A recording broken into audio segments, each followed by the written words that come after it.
Allez, go! RLS69RC, je vous souhaite la bienvenue, mesdames et messieurs, dans mon univers, ma chaîne YouTube. Aujourd'hui, magnifique unboxing qui nous attend. N'oubliez pas de vous abonner, le petit pouce en l'air et surtout les cloches de notification. On est gâtés, ce sera un unboxing de taille. Nous sommes chez Amewi, c'est une marque, je dirais, pas en pleine effervescence puisque ça fait un moment qu'elle est là, mais récente. Cette fois-ci, le clip sera consacré à ça.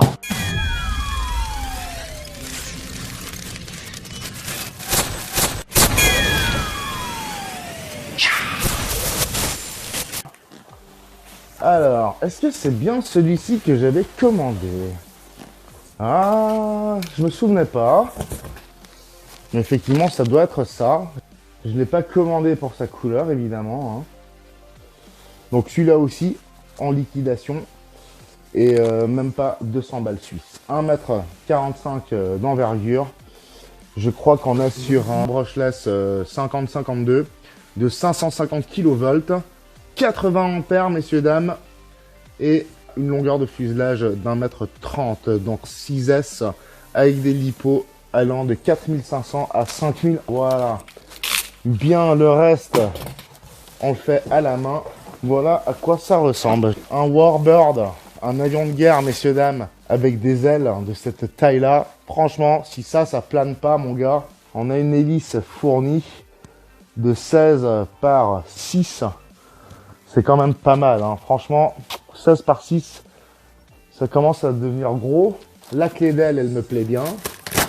Parce que ça, même si c'est du bois, eh bien, ça ne bouge pas. Ça, c'est vraiment, ça, j'adore. Plutôt que leur clé d'aile en pseudo-alu, la One Again, je sais pas trop ce qu'ils nous filent des fois de nos jours. La belle dérive, qui n'est pas si grosse, mais bien robuste, bien épaisse. Le manuel. Et le stabilo, voilà. Stabilo, cône d'hélice, le petit matos, quelques petits câbles, l'attache pour les ailes, etc. Et le plus important, le fuselage, que voici. Et c'est ça dont je me réjouissais, c'est que c'est vraiment un sacré gros Warbird. Avec des ailes comme ça, moi, je suis preneur directement. Franchement, ça va être beau. Ça va être du vol rapide, sportif. Mais il y aura sûrement possibilité de planer un peu et voir l'avion se laisser guider par le vent. Nous sommes en XT90, XT90. Derrière, il y a deux cerveaux intégrés. Ça doit être du 9 grammes au niveau de la taille, vraiment très faible. Donc ça doit être du 2,5 kg au niveau de la force de traction. Très belle plaque en balsa, ça va être magnifique. Je me réjouis déjà. Moteur 50 25 ou 50 et des brouettes, il est vraiment assez gros quand même, 550 kV. C'est un peu de la même taille que ce que vous avez par exemple sur un Carbon Z Cub de chez E-Flight ou sur un Grand Tundra de chez Avios. Donc l'hypo 4500, 5000 mAh, je crois que ça va bien le faire. On sait que les Warbirds, surtout de cette taille, sont souvent plus puissants que nécessaire. Voilà, donc je me réjouis. Et donc on va gentiment monter tout ça. Messieurs, dames, je vous remercie. On démarre. RLS69RC, go! Bon, allez. Petit coup de motivation pour enchaîner l'assemblage. Ça me paraît assez évident. Ça, on l'emboîte. Et on enchaîne avec le fuselage. Voilà. J'ai installé la petite roue arrière au préalable. Il me suffit donc de la connecter à la dérive. Là, on descend jusqu'au bout. Hop. Ça fait vraiment une belle grosse aile robuste et j'espère résistante. On verra ce que vaut Amewi dans les avions de guerre notamment. Hop, allez, on fait descendre tout ça. D'abord les fils les plus longs. On va les choper de l'autre côté. Voilà, allez. Je pense qu'une fois que je leur ai monté ce truc, plus jamais je leur démonte parce que rien que pour ces câbles qui viennent de m'énerver, j'ai plus envie de m'embêter. Hop. Et voici l'arrière. Donc c'est un Warbird d'1m45. Pour rappel, waouh. En tout cas, C'est bien neuf, ça se sent. Il vole en 6S, hein, donc c'est quand même une sacrée bête déjà.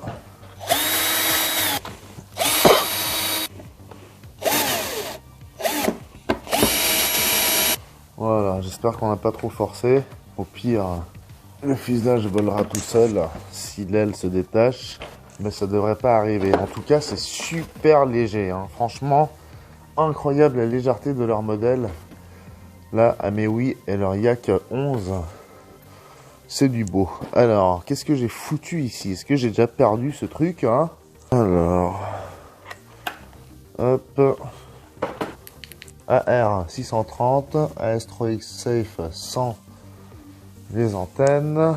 Bien, alors, c'est indiqué très proprement chez Amewi.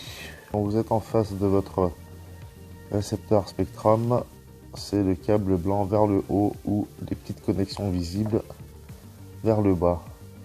Donc élévateur, on commence à connaître, c'est le 3. Qu'est-ce qui provient de l'arrière encore?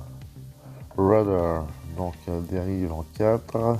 On a l'ESC ici, donc les gaz en numéro 1. Hop, ainsi. Et après, ça se complique. Ah ben, on n'a pas observé qu'est-ce qu'il faisait quoi. Ben, super. Bon, comme les débutants, on va recommencer. Alors, mon testeur, ma petite base. Hop, hop. Alors ça, c'est l'aileron. Hop, un Y. Immédiatement pour isoler tout ça. Aileron. Allez, aileron gauche, le Y. On est bon. On refait une vérification rapidos.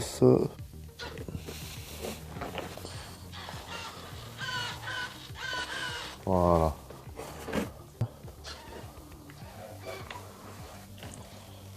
Ah, c'est magnifique.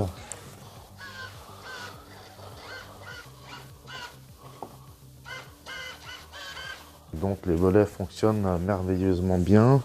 Maintenant, ça marche. Tout fonctionne très bien. On débranche. On va pouvoir connecter tout ça au récepteur. Bien, j'avais appliqué un peu de colle et l'apport 10 minutes. Cette colle de contact que vous utilisez pour la mousse, mais ça va très bien mousse contre bois. Hein, donc j'ai bien placé cette petite plaque ici. Alors faut bien viser parce qu'une fois que ça colle définitivement. Hop, voilà, c'est déjà moche tellement je l'ai touché. Hop, j'aplatis au mieux et je viens ajouter par-dessus mon double face de la taille du récepteur si possible. Ce sera à peu près ça. On colle d'abord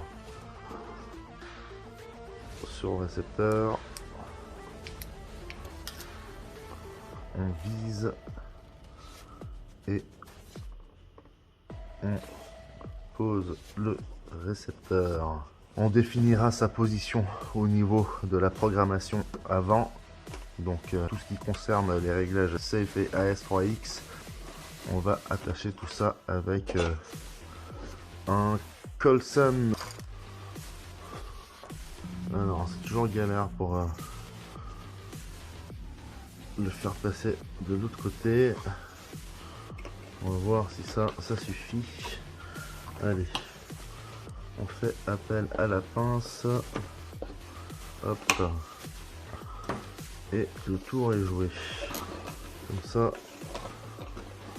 on risque pas d'abîmer les câbles. Voilà. Hop. Hop. Bien. Ça restera plus ou moins en place. Là, je sais pas trop ce qu'ils m'ont foutu. Je vais te couper ça aussi parce que c'est moche. Là, c'est d'origine ce truc. Voilà. Donc, ça laissera la place à une belle lipo 5000 mAh.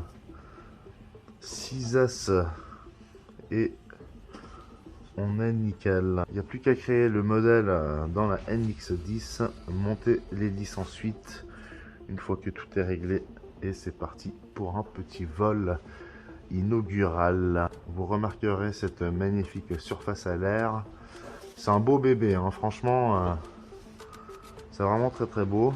Et donc cette antenne qui est censée venir ici, on la collera. On va démarrer cette grosse bouse ensemble. IC5, ça va bien aller avec le XT90. Ici, on appuie plus de 2 secondes, ça clignote. On se met en mode appairage. Tac, oui, affectation.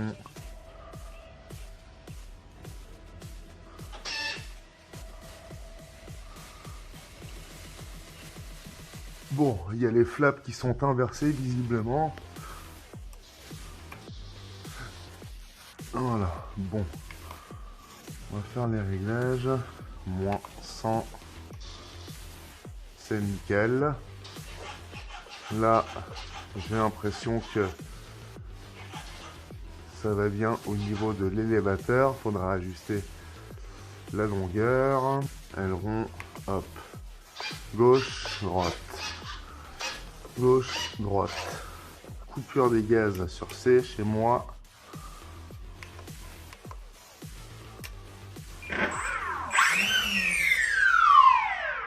Bon, je pense que ça va bien se passer.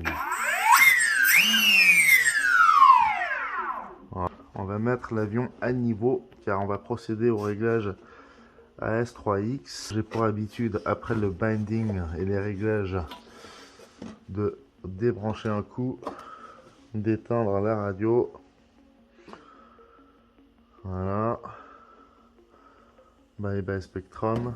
Je rallume, je rebranche, clac.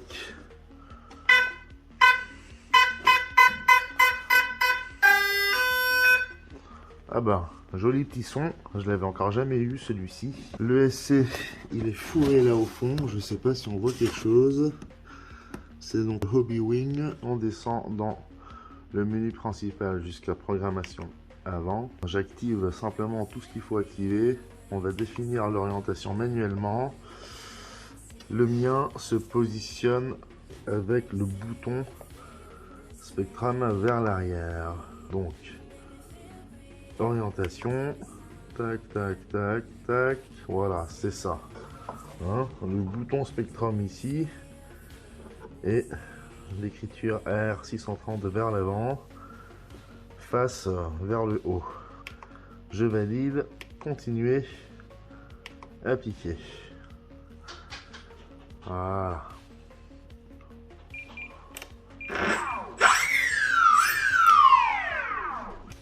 Que se passe-t-il? Rien d'autour. Je vais débrancher et rebrancher. Hop.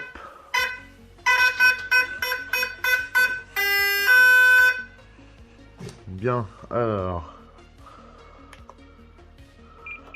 Petit coup de gaz. À plus de 25%, comme le veut la tradition, il ne se passe toujours rien. Bien, on y retourne.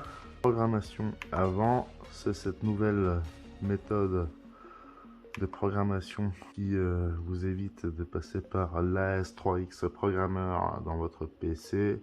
Première installation safe, ça j'en ai pas besoin, mais vous pouvez faire pareil. Bien, alors, qu'est-ce qui se passe là? Bon voilà, j'ai tout ce qu'il me faut, hop.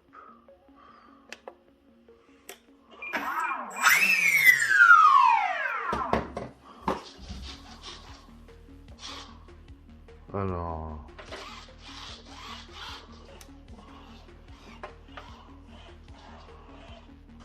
on vérifie le train d'atterrissage. Ouais, c'est très beau, il est très robuste. Vous voyez, c'est vraiment... Ouais, c'est nickel. Il se ferme bien. Ça reste quand même de l'Amewi. On va même dire Amevi, puisque en allemand le W se prononce V. Donc Amevi, c'est le guerre maintenant. Hein. Yak 11, vraiment robuste. Et il a vraiment cette surface à l'air qui me plaît. Ça m'inspire confiance en ce qui concerne la stabilité. Voilà. Je me réjouis de me retrouver dans les airs et de partager avec vous le Maiden Flight, messieurs, dames. Je vous remercie déjà d'avoir participé à cet unboxing et à l'assemblage qui était quand même très rapide. On finira 2-3 réglages au niveau de l'électronique et surtout le CG. Et c'est parti, mon kiki. C'est vraiment très très beau. J'aime bien les Warbirds comme celui-là.